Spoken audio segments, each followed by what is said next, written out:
اس نے جھٹ سے فرقان کو کال ملائی۔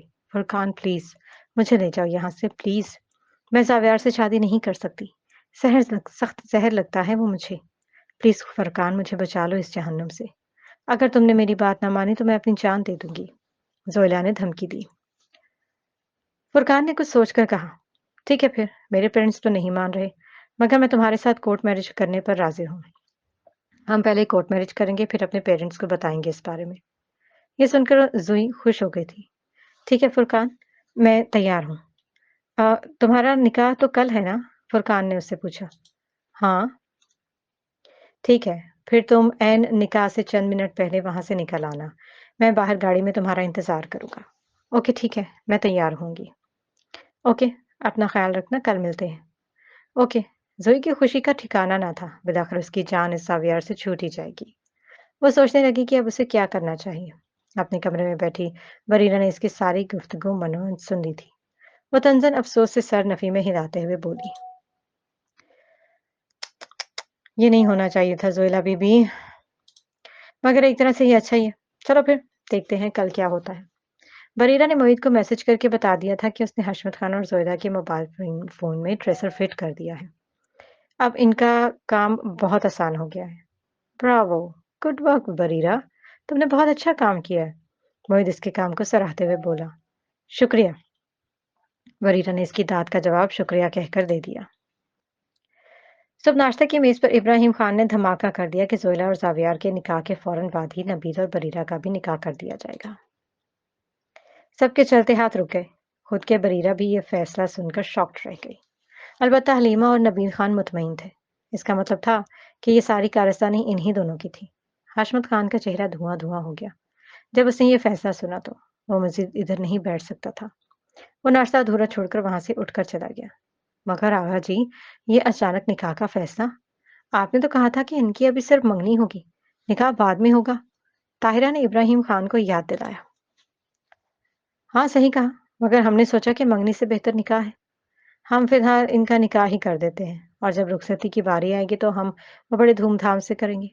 کیوں کیوں بچو، صحیح کہا نا میں نے، منگنی کوئی مضبوط رشتہ نہیں ہوتا، نکاح ہی سب سے مضبوط اور اٹوٹ رشتہ ہوتا ہے، آج کل منگنی کی کوئی اہمیت ہی نہیں ہے۔ یہ سن کر فاطمہ مطمئن ہو گئی تھی کہ چلو اب یہ بلا بھی اب ٹل جائے گی، مگر آغا جی اتنی جلدی کی بھی کیا ضرورت ہے؟ سعد نے احتجاج کیا۔ ابراہیم خان نے اپنا فیصلہ سناتے ہوئے کہا، بس اب فیصلہ ہو گیا ہے، ان کا نکاح ہی ہوگا، اور وہ زاوی اور زوئی کے نکاح کے فوراً بعد۔ سب غور سے سن لو میری بات، آپ بچی سے تو پوچھ لیتے، بی جان نے کہا۔ یہ سن کر بریرہ جلدی سے بولی، بی جان جیسے آغا جی کہیں، مجھے ان کی ہر بات اور ہر فیصلہ منظور ہے۔ یہ سن کر ابراہیم خان نے فخر سے گردن اونچی کی کہ دیکھو کیسے اس نے میری فرما برداری کی ہے اور میرے فیصلے پر سر تسلیم خم کر دیا، جیسے اسے یقین تھا کہ بریرہ اس کی کوئی بھی بات نہیں ٹالے گی۔ بریرہ نے یہ دیکھ لیا تھا کہ ابراہیم خان اس پر بھروسہ کرنے لگے ہیں، اس لیے وہ انکار کر کے ان کا بھروسہ نہیں توڑنا چاہتی تھی۔ بریرہ کے ہاں پر ابراہیم خان کی خوشی دیکھنے سے تعلق رکھتی تھی۔ حلیمہ تو باقاعدہ نکاح کا جوڑا اور زیورات بھی ساتھ لے آئی تھی، غالباً وہ پوری تیاری کر کے ہی آئی تھی۔ سب بے حد خوش تھے، ہر طرف خوشیوں نے اپنا ڈیرا جما لیا تھا، ہر کوئی مسکراتا ہوا دکھائی دے رہا تھا، مگر وہ نہیں جانتے تھے کہ یہ ان کی خوشی بس چند لمحوں کی ہی ثابت ہونے والی ہے۔ حشمت خان بہت مضطرب سا تھا، وہ خان حویلی بھی نہ آیا تھا، کیونکہ اس سے یہ سب نہیں دیکھا جائے گا، وہ اپنی آنکھوں سے بریرہ کو کسی اور کا ہوتے ہوئے نہیں دیکھ سکتے تھے، اسی لیے وہ گھر پر ہی موجود رہے۔ حلیمہ نے اسے چلنے پر اصرار کیا تو اس نے بہانہ بنا لیا کہ ان کی طبیعت بالکل بھی ٹھیک نہیں ہے، اور حلیمہ حشمت خان جیسے آدمی کے ساتھ بالکل بھی بحث نہیں کر سکتی تھی۔ زویلا کو پٹیشن تیار کر چکی تھی، وہ مضطرب سے بیٹھی تھی، فرقان کی طرف سے ابھی تک اسے کوئی بھی میسج موصول نہیں ہوا تھا۔ اس کے ہاتھ میں زہر کی شیشی تھی، اس نے ٹھان لی تھی کہ اگر فرقان اسے لینے نہ آیا تو وہ پھر زہر کھا کر خودکشی کر لگی، مگر زاویات عہد کے ساتھ شادی ہرگز بھی نہیں کرے گی۔ اس نے کھڑکی سے باہر لان کی طرف جھانکا، نکاح کا فنکشن حویلی کے بڑے سے لان میں ہی منعقد کیا گیا تھا۔ اس نے زاویار کو دیکھا جو بلائک شیروانی میں ملبوس علی کی کسی بات پر ہنس رہا تھا، وہ اس شیروانی میں بہت خوبصورت لگ رہا تھا، اور شاید آج وہ خوش بھی بہت تھا۔ زویلا نے اسے دیکھتے ہوئے سوچا، کیا یہ شخص میرا نصیب بننے جا رہا ہے؟ مگر میں نے تو اسے کبھی بھی اس نظر سے نہیں دیکھا، میں نے فرقان سے محبت کیا اور شادی بھی اسی سے ہی کرنا چاہتی ہوں۔ ہاں، میں یہی کروں گی۔ میں کسی پسندیدہ شخص سے شادی کر کے اپنی زندگی ہرگز بھی برباد نہیں کر سکتی۔ اس نے پردے برابر کر دیے اور بیڈ پر آ کر بیٹھ گئی۔ اب وہ فرقان کی کال کا انتظار کر رہی تھی۔ تبھی اسے فرقان کی طرف سے میسج موصول ہوا۔ وہ خوش ہو گئی۔ اس نے بیگ اٹھایا جس میں اس نے اپنے کچھ کپڑے، سونے کے تمام سیٹ، بھاری سی رقم جو کہ اس نے اسد سے شاپنگ کے بہانے لی تھی، وہ سب کچھ بیگ میں ڈالا۔ پھر بڑی سی چادر سے خود کو اچھی طرح سے کور کر کے اس نے پہلے کمرے کا دروازہ کھول کر دیکھا۔ وہاں اکا دکا لوگ ہی آ جا رہے تھے۔ سبھی لوگ باہر لان میں موجود تھے۔ اس کے پاس یہ اچھا موقع تھا۔ اس نے بیگ لیا اور کمرے سے نکل گئی۔ اسد مولوی صاحب کو لے آئے تھے۔ نبیل بھی مسرور سا نکاح کے لیے تیار بیٹھا تھا۔ حلیمہ نے بریرہ کو بیوٹیشن سے تیار کروایا تھا۔ وہ بہت خوبصورت لگ رہی تھی، جس پر بی جان نے اس کی بلائی لے ڈالی۔ اس وقت وہ بی جان کے ساتھ سٹیج پر سر جھکائے بیٹھی تھی۔ نبیل کی نگاہیں بار بار بھٹک کر بریرہ کی طرف جاتی اور وہ مسکرا دیتا۔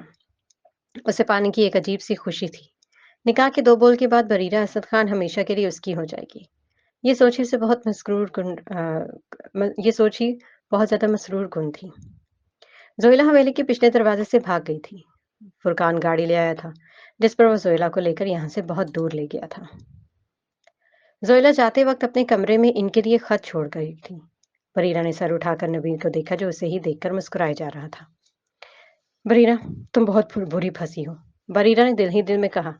اب بہت مشکل ہو جائے گا اس پھانسی کے پھندے سے نکلنا۔ او گاڈ، اب میں کیا کروں؟ اس نے اپنا گھونگھٹ ذرا سا نیچے کو سرکا کر اپنا چہرہ چھپا لیا تھا اور اب اس کی انگلیاں ہاتھ میں پکڑے موبائل پر تیزی سے کچھ ٹائپ کر رہی تھیں۔ تھوڑی دیر بعد اسے جواب اوکے میں آیا تھا۔ بریرہ نے سکھ کا سانس لیا۔ شکر ہے۔ حلیمہ نے نیا شوشہ چھوڑ دیا کہ کیوں نہ پہلے نبیل اور بریرہ کے نکاح کر دیا جائے اور پھر بعد میں زویلا اور زاویار کا۔ سب نے حلیمہ کی بات سے اتفاق کیا تھا۔ مولوی صاحب کو نکاح کے لیے بلایا گیا۔ نبیل مسکراتا ہوا بریرہ سے ذرا سے ہی فاصلے پر بیٹھ گیا اور پھر مولوی صاحب نے ان کا نکاح پڑھوانا شروع کیا۔ بریرہ اسد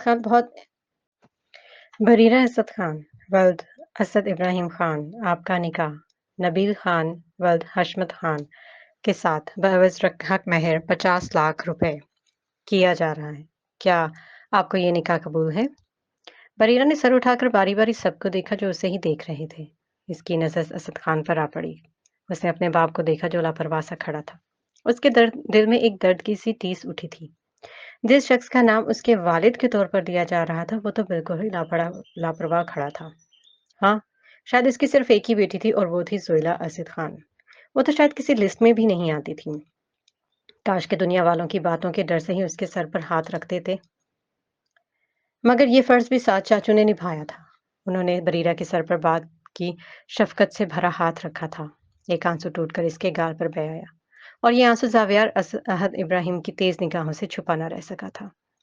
بریرہ نے جلدی سے اپنی آنکھیں صاف کی تھی۔ مولوی صاحب ایک بار پھر اس سے پوچھ رہے تھے کہ کیا اسے نبیل خان کے ساتھ یہ نکاح قبول ہے؟ بریرہ نے سر اٹھا کر ایک نظر ان سب کو دیکھا جو اسے ہی دیکھ رہے تھے۔ مولوی صاحب نے اب تیسری بار اس سے پوچھا تھا۔ بریرہ کو لگا کہ اب شاید وہ بری طرح سے پھنس گئی ہے اور اسے یہ نکاح اب کرنا ہی پڑے گا۔ کیا بریرہ کا نکاح نبیل خان کے ساتھ ہو جائے گا یا پھر ہمیشہ کی طرح اس بار بھی اپنی چالاکی کی وجہ سے وہ بچ جائے گی، یا پھر اس کو یہ نکاح کر لینا چاہیے؟ کیا ہوگا؟ ساتھ کے موبائل پر کسی ان نون نمبر سے ایک میسج موصول ہوا اور اس کے ساتھ ہی چند تصاویر بھی۔ تبھی کوئی شخص بلیک جیکٹ پہنے، بلیک پی کیپ پہنے اور بلیک ہی گلاسز لگائے، ماسک سے چہرہ چھپائے، ساتھ کے ہاتھ میں ایک موٹا خاکی لفافہ پکڑا کر اس کے پاس سے تیزی سے گزر کر باراتیوں میں کہیں گم ہو گیا۔ اس سے پہلے کہ ساتھ کچھ سمجھ پاتے یا پھر اسے روکتے، اس نے ادھر ادھر دیکھا مگر وہ مشکوک حلیے والا لڑکا کہیں اب غائب ہو چکا تھا۔ سعد نے دیکھا یہ نبیل کی تصاویر تھی جو کسی نے چھپ کے نائٹ کلب میں لی تھی، جس میں وہ انتہائی نازیبا لباس میں ملبوس لڑکیوں کے ساتھ انتہائی شرمناک حالت میں ان کی باہوں میں باہیں ڈالے کھڑا جھوم رہا تھا۔ ایک ہاتھ میں اس نے شراب کا گلاس تھام رکھا تھا۔ سعد کا خون کھول اٹھا تھا۔ اس نے لفافہ چاک کیا اور اس میں سے بھی چند تصاویر نکلی۔ اس میں ایک لڑکی اور نبیل انتہائی نازیبا حالت میں لیٹے ہوئے تھے۔ یہ تصویر شاید کسی نے بہت دور سے کیمرے کو زوم کر کے ان کے بیڈ روم سے لی تھی۔ اس کے ساتھ ہی ایک میڈیکل رپورٹ بھی تھی جو کہ پریگنینسی کی رپورٹ تھی۔ ساتھ میں ایک لیٹر تھا جو اس لڑکی کی جانب سے نبیل کو بھیجا گیا تھا۔ شاید نبیل نے اسے کھول کر دیکھنے یا پھر پڑھنے کی زحمت تک گوارا نہ کی تھی۔ سعد جون لیٹر پڑھتا جا رہا تھا، اس کے غصے میں اتنا ہی شدید اضافہ ہوتا جا رہا تھا۔ اس سے پہلے کہ بریرہ مولوی صاحب کے پوچھنے پر اس نکاح کی حامی بھرتی، سعد وہاں آئے اور غصے سے اونچی آواز میں بولے، یہ نکاح نہیں ہوگا۔ کیا؟ سب کے منہ حیرت سے کھل گئے۔ یہ سعد کیا کہہ رہے تھے؟ سب سعد کا جواب سن کر ہکا بکا رہ گئے۔ سعد نے آگے بڑھ کر بریرہ کا ہاتھ پکڑ کر اسے وہاں سے اٹھا لیا۔ اس کے ساتھ ہی نبیل بھی اٹھ گیا۔ کیا ہوا ہے سعد ماموں؟ آپ اس نکاح سے انکار کیوں کر رہے ہیں؟ تبھی اس نے اپنے منہ پر ہاتھ رکھا تھا۔ سعد نے ایک زناٹے دار تھپڑ نبیل خان کو رسید کیا تھا۔ نام بھی مت لو میری بیٹی کا اپنی اس گندی زبان سے۔ ہوا کیا ہے؟ کیوں مار رہے ہو میرے بیٹے کو، وہ بھی اتنے سارے لوگوں کے سامنے؟ حلیمہ تن فن کرتی اپنے بیٹے کی وکالت کے لیے سب سے آگے آئی۔ یہ تھپڑ اسے دن مار جانا چاہیے تھا جب اس نے ہم سے جھوٹ بول کر بریرہ کا ہاتھ مانگا تھا، یہ کہہ کر کہ وہ سب کچھ چھوڑ چکا ہے۔ اس نے ہم سب کی آنکھوں میں دھول جھونکی ہے۔ ابراہیم خان گرج کر بولے، آخر ہوا کیا ہے؟ کوئی مجھے بھی تو بتانا پسند کرے گا۔ سعد نے وہ میڈیکل رپورٹ، وہ خط اور تصاویر ان سب کے سامنے کی۔ یہ لیں، آپ لوگ خود دیکھیں اور اسے پڑھیں۔ سعد نے میڈیکل رپورٹ اور وہ خط ابراہیم خان کو پکڑایا۔ چند تصاویر تھے جسے دیکھنے کے لیے اسد اور احد نے لی تھی، مگر جب وہ تصویریں دیکھی تو وہ بھی شرم سے پانی پانی ہو گئے۔ زاویہ نے ابراہیم خان سے وہ خط لیا اور اونچی آواز میں پڑھنے لگا۔ نبیل، میں تم سے کتنے دنوں سے بات کرنا چاہ رہی ہوں، مگر تم نہ میری کالز ریسیو کر رہے ہو، نہ میرے میسیجز کا رپلائی دے رہے ہو، اور تو اب تم نے اپنا نمبر بھی بدل دیا ہے۔ شاید اب تم مجھ سے تنگ آ گئے ہو، اس لیے مجبوراً مجھے یہ میڈیکل رپورٹ اور خط بھیجنا پڑ رہا ہے تاکہ تمہیں پتہ چل سکے کہ میں تمہارے بچے کی ماں بننے والی ہوں۔ میں پریگننٹ ہوں۔ نبیل، تم نے مجھے استعمال کر کے چھوڑ دیا۔ تم نے تو کہا تھا کہ تم مجھ سے شادی کرو گے، مگر اب تم مجھے لفٹ ہی نہیں کروا رہے۔ میری عزت سے کھیل کر مجھے ٹیشو پیپر کی طرح استعمال کر کے پھینک دیا۔ لیکن میں بھی تمہیں اتنی آسانی سے نہیں چھوڑوں گی۔ اگر تم نے مجھ سے رابطہ نہ کیا تو پھر میں تم پر ریپ کا کیس کروں گی اور کورٹ چلی جاؤں گی۔ پھر تم کسی کو بھی منہ دکھانے کے لائق نہیں رہو گے۔ مجھے جلد ہی تمہارا جواب چاہیے۔ تمہارے جواب کی منتظر رہوں گی۔ عریشہ جاوید۔ یہ سب سن کر نبیل کے چہرے کا رنگ زرد پڑ گیا۔ وہ ہکلایا، جھوٹ ہے یہ سب نانا جان۔ تبھی ابراہیم خان کا ہاتھ اٹھا تھا اور نبیل خان کا گال سرخ کر گیا۔ تم اتنے دنوں سے ہماری آنکھوں میں دھول جھونک رہے تھے، ہاں؟ اور تم جھوٹ بول کر اس معصوم بچی کی زندگی برباد کرنے چلے تھے؟ تم پھر بھی اپنی ان گندی حرکتوں سے باز نہیں آئے نا؟ وہ حلیمہ کی طرف مڑے اور غصے سے چلا کر بولے، یہ ہے تمہاری تربیت، ہاں؟ ساری دنیا کے سامنے ہمیں ذلیل و رسوا کر کے رکھ دیا۔ کسی کو منہ دکھانے کے لائق نہیں چھوڑا ہے اس نے۔ اور ان سب میں اس معصوم بچی کا کیا قصور تھا؟ وہ تو اچھا ہوا کہ ہمیں بر وقت سب کچھ معلوم پڑ گیا، ورنہ ہمارے اس غلط فیصلے کی وجہ سے اس لڑکی کی تو زندگی برباد ہو جاتی۔ بریرہ یہ سب سن کر اپنی معصوم سی شکل بنا گئی اور ان سب کو ایسے دیکھنے لگی کہ سچ میں یہ سب جان کر اسے بہت دکھ اور تکلیف پہنچی ہے۔ وہ اپنی شکل رونے والی بنا کر باری باری سب کو یوں دیکھنے لگی جیسے یہ سب لوگ اس کے قصوروار ہوں، مگر دل ہی دل میں اس ساری سچویشن پر خوب مزے لے رہی تھی۔ اس نے ہاتھ میں پکڑے موبائل پر تیزی سے ایک میسج ٹائپ کیا، تھینک یو سو مچ معیدہ فندی، تم نے بہت اچھا کام کیا، سپر، آج تمہاری بر وقت انٹری نے میری جان بچا لی، thank you so much once again. Message پڑھ کر وہیں باروتیوں میں موجود اس سارے ڈرامے کو اپنی آنکھوں سے دیکھتا معید مسکرا پڑا۔ یہ لڑکی کبھی بھی باز نہیں آئے گی۔ اس نے ایک نگاہ ان سب پر ڈالی اور آخر میں خولا کو دیکھتا وہ دلکشی سے مسکراتا ہوا وہاں سے چلا گیا۔ وہ سب نبیل خان کو لان تان کر رہے تھے۔ ابراہیم خان غصے سے بولے، دفع ہو جاؤ میری نظروں سے، اور آئندہ مجھے اپنی شکل بھی مت دکھانا۔ مگر ماما جان، میرا نکاح ہے آج بریرہ کے ساتھ۔ دیکھو ذرا اس کی ڈٹائی، ابراہیم بھڑک کر بولے۔ بکواس بند کرو اپنی، اور کتنی ڈٹائی سے تم اب بھی اس بچی کا نام لے رہے ہو؟ تمہیں شرم ہے کہ نہیں؟ تم سمجھتے کیا ہو؟ اتنا سمجھتے ہو کہ اتنا سب کچھ دیکھنے اور سننے کے بعد بھی ہم اس بچی کا نکاح تمہارے ساتھ کریں گے؟ نکل جاؤ ابھی کے ابھی یہاں سے، ورنہ میرے ہاتھوں سے کچھ غلط ہو جائے گا۔ خولا بریرہ کے پاس آئی اور اسے خود سے لگا کر دلاسے اور تسلیاں دینے لگی، جیسے ان سب میں بیچاری بریرہ کا بہت بڑا نقصان ہو گیا ہو۔ سارے بھراتی چمگوئیاں کرنے لگے۔ نبی غصے سے راستے میں آتی ہر چیز کو ٹھوکر مارتا وہاں سے چلا گیا۔ حلیمہ اپنی جگہ مجرم بنی کھڑی تھی۔ احد نے ماحول کو پرسکون کرتے ہوئے کہا، آغا جان، یہ مسئلہ ہم مل بیٹھ کر بعد میں حل کر لیں گے۔ فی الحال زاویار اور زویلا کا نکاح کراتے ہیں۔ سب نے عہد کی بات سے اتفاق کیا تھا۔ جاؤ فاطمہ، زوئی کو لے کر آؤ، اسد نے فاطمہ سے کہا۔ جی ابھی نہیں۔ فاطمہ وہاں سے چلی گئی۔ وہ جب وہ کمرے میں آئی تو اسے زویلا کہیں بھی نہ ملی۔ انہوں نے پورا کمرہ دیکھ لیا، واش روم بھی دیکھا، مگر وہ ہوتی تو ملتی نا۔ تبھی ان کی نظر کھلے ہوئے وارڈروب اور زیورات کے خالی باکسز پر پڑی۔ انہیں سمجھنے میں ایک سیکنڈ کی بھی دیر نہ لگی تھی۔ ان کی نگاہ سامنے ڈریسنگ ٹیبل پر رکھے خط پر پڑی۔ انہوں نے آگے بڑھ کر کانپتے ہاتھوں سے وہ خط اٹھایا، مگر جو جو وہ پڑھتی گئی ان کی حالت بہت غیر ہوتی گئی۔ وہ روتی چیختی خط ہاتھوں میں پکڑے کمرے سے باہر نکل آئی۔ آغا جی، اسد، احد بھائی۔ سب روتے ہوئے فاطمہ کی طرف متوجہ ہو گئے۔ اسے یوں روتے دیکھ کر سبھی پریشان ہو گئے۔ کیا ہوا ہے فاطمہ؟ تم رو کیوں رہی ہو؟ ابراہیم خان نے پوچھا۔ وہ زوئی۔ کیا ہوا ہے زوئی کو؟ سب یہی سمجھے کہ شاید زویلا کو کچھ ہو گیا ہے۔ سب زویلا کی طرف کمرے کی طرف جانے لگے تو فاطمہ نے انہیں کہا، وہ اپنے کمرے میں نہیں ہے۔ سب کے بڑھتے قدم رک گئے۔ کیا مطلب وہ اپنے کمرے میں نہیں ہے؟ اسد نے اس سے پوچھا۔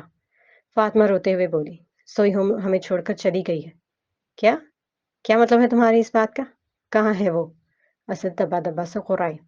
فاطمہ نے کانپتے ہوئے ہاتھوں سے زویلا کا وہ لکھا ہوا خط اسد کی طرف بڑھایا، جسے بیچ میں ہی ساویار نے اچک لیا۔ سب باراتی تماشا دیکھنے کے لیے جمع ہو گئے۔ بریرہ بھی سچ میں پریشان ہو گئی تھی۔ وہ نہیں جانتی تھی کہ زویلا سچ میں گھر سے بھاگ جائے گی۔ اونچی آواز میں پڑھو، ابراہیم خان نے زویار سے کہا۔ ماما، بابا، میں یہ گھر چھوڑ کر جا رہی ہوں۔ میں یہ شادی نہیں کرنا چاہتی تھی، کیونکہ میں فرقان سے محبت کرتی تھی، اور شادی بھی میں اسی سے ہی کرنا چاہتی تھی۔ زاوی مجھے بالکل بھی پسند نہیں ہے۔ آپ لوگ زبردستی میرا نکاح ان سے کروا رہے ہیں، جو کہ مجھے کسی طور پر بھی قبول نہیں تھا۔ اس لیے میں نے یہ قدم اٹھایا۔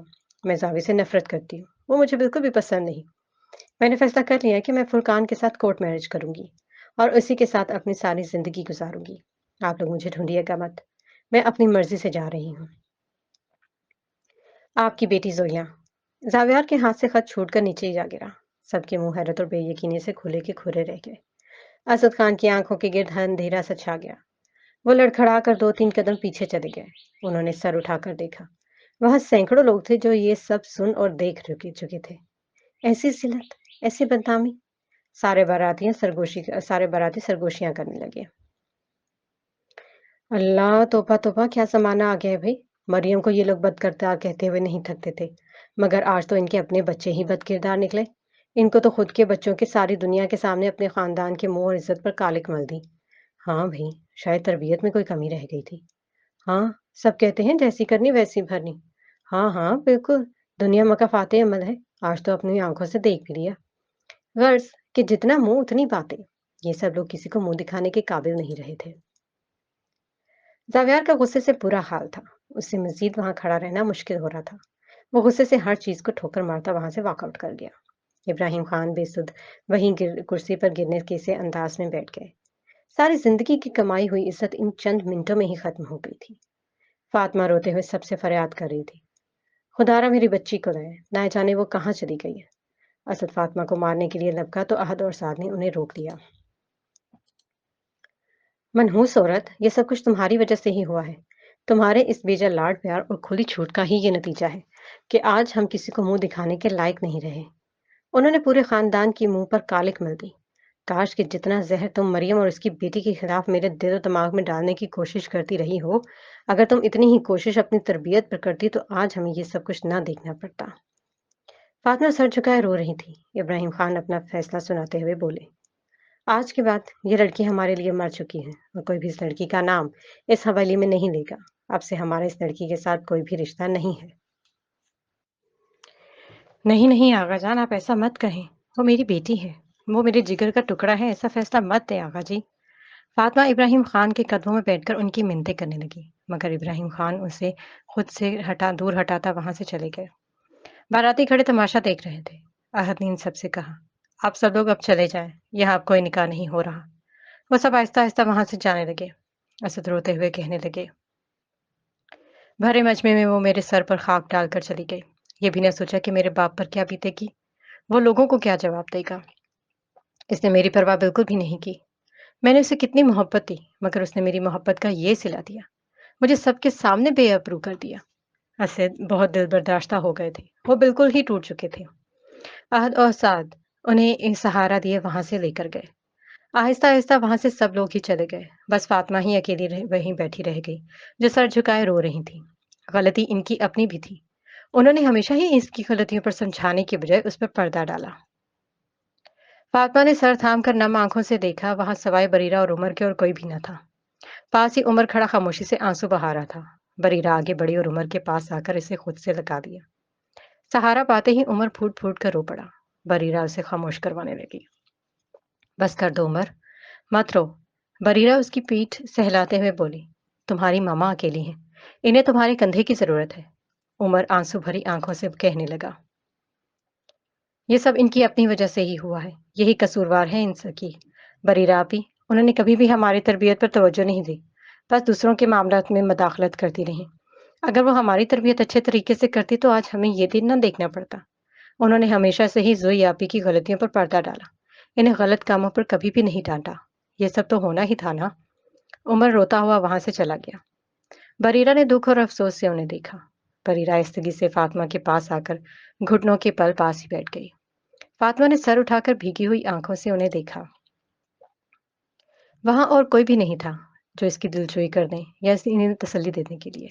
بس وہی لڑکی آئی تھی جس سے وہ ہمیشہ نفرت کرتی آئی تھی، جس کے خلاف انہوں نے ہمیشہ اسد کے کانوں میں زہر ڈالا، جسے گھر سے نکالنے کے لیے اس نے کیا کچھ نہیں کیا تھا، مگر آج وہی لڑکی انہیں اپنا کندھا پیش کرنے کے لیے چلی آئی تھی، تاکہ وہ اس کے کندھے پر کھل کر رو سکے، اور وہ ان کا درد بانٹنے کے لیے آئی تھی، اس کی غمسار بن کر۔ قدرت نے کیا خوب انتقام لیا تھا ان سے۔ بریرہ نے انہیں تسلی دیتے ہوئے کہا، اب بالکل بھی فکر نہ کریں، زہرہ گھر واپس آئے گی۔ فاطمہ نم آنکھوں سے بولی، میری بیٹی واپس آئے گی؟ ہاں، ضرور آئے گی، میں لے کر آؤں گی اسے واپس۔ سچ میں؟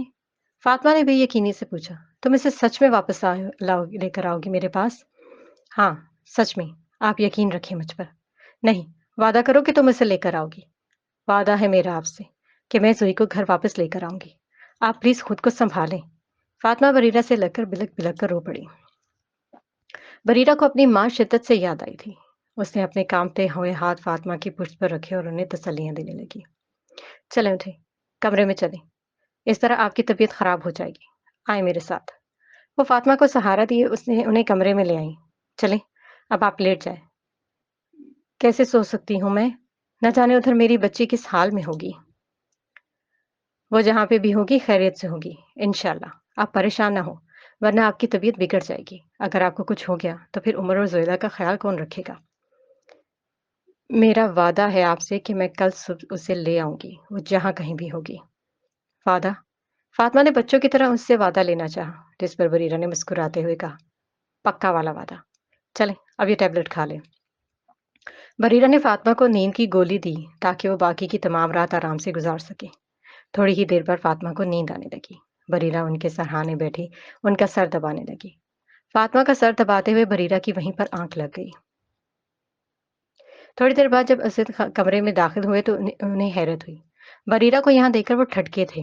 وہ شاید فاطمہ کا سر دبا رہی تھی اور وہیں اس کی آنکھ لگ گئی تھی۔ وہ بیڈ گراؤنڈ سے ٹیک لگائے سو رہی تھی۔ وہ آہستہ سے چلتا ہوا بریرہ کے پاس آ کر رکیا۔ وہ یکٹک اسے دیکھنے لگے۔ وہ ہو بہو مریم کی طرح تھی، وہی نین و نکوش، وہی سب کا احساس کرنے والی، کسی کو بھی تکلیف میں نہ دیکھنے والی، چاہے وہ اس کا دشمن ہی کیوں نہ ہو۔ وہ بالکل مریم پر گئی تھی، حساس اور رحم دل، دوسروں کے دکھ درد میں شریک ہونے والی۔ اب یہی دیکھ لو، فاطمہ اس سے کتنی نفرت کرتی تھی، اب ساری نفرت کو بھلا کر وہ اس کی ہمدرد اور غمگسار بن گئی تھی۔ جب پورے خاندان نے انہیں تنہا چھوڑ دیا تھا، تب یہی مریم کی بیٹی، جس سے وہ سخت نفرت کرتی تھی، ان کا سہارا بن گئی تھی۔ وہ آگے بڑھے اور جھک کر بے خبر سوئی ہوئی بریرہ کی پیشانی چوم دی۔ ان کی آنکھ سے ایک آنسو ٹوٹ کر بریرہ کے بالوں میں جذب ہو گیا۔ اس نے باپ کی محبت اور شفقت سے بھرپور ایک نگاہ اس پر ڈالی، پھر ان دونوں پر چادر درست کر کے وہ جس آہستگی سے آیا تھا ویسے ہی چلا بھی گیا۔